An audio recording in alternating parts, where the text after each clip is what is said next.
Hi beautiful people, it's Flora. Welcome to my video. এটা আমার প্রথম ভিডিও এবং আমি আজকের ভিডিওতে তোমাদেরকে দেখাচ্ছি আমি কিভাবে আমার পুরাতন ডেস্কটাকে, পুরাতন না ময়লা হয়ে গিয়েছিল, সেটাকে পরিষ্কার করতেছিলাম আর কি।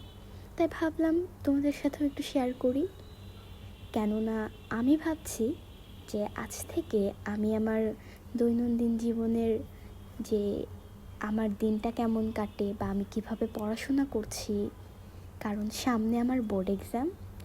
অ্যান্ড আমি জানি আমার মতো তোমরা অনেকেই আছো যারা সামনে বোর্ড এক্সাম দিবা। তো আমি কিভাবে পড়ি এবং আমি কিভাবে প্রি টেস্টের প্রিপারেশন নিচ্ছি এবং তোমরাও নিতে পারো, বা আমি তোমাদের থেকে কিছু গাইডলাইন পেলাম কমেন্টে, কিংবা আমি তোমাদেরকে দিলাম, বা ধরো তোমরা উপকৃত হলা, তো এটাতে আমার অনেক বেশি ভালো লাগবে। তো আমি চাই আমরা সবাই যেন ভালো একটা রেজাল্ট করি, আর সে কারণেই আমার এই চ্যানেলটি। তো আমার দ্বারা যদি কোনো ভুল ত্রুটি হয়, আশা করি তোমরা ক্ষমা সুন্দর দৃষ্টিতে দেখবে। এবং দেখতেই পাচ্ছ আমি অনেকটাই এগিয়ে গেছি আমার স্টাডি টেবিলটা পরিষ্কার করাতে, এবং এত পরিমাণে ময়লা ছিল যে পরিষ্কার করতে আমার অনেক টাইম লেগেছে, কিন্তু আমি করেছি। এবং এরপরে আমি আমার বইগুলো সাজাচ্ছিলাম।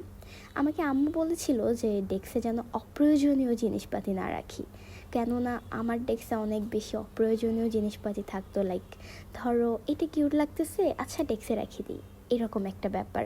কিন্তু যেহেতু সামনে বোর্ড এক্সাম, এখন তো এইসব নিয়ে ভাবলে হবে না, তাই না?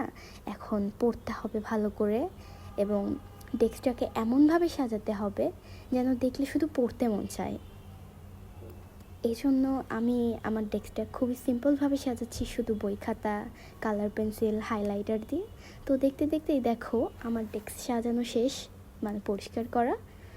আশা করি তোমাদের ভিডিওটা ভালো লেগেছে। Thank you.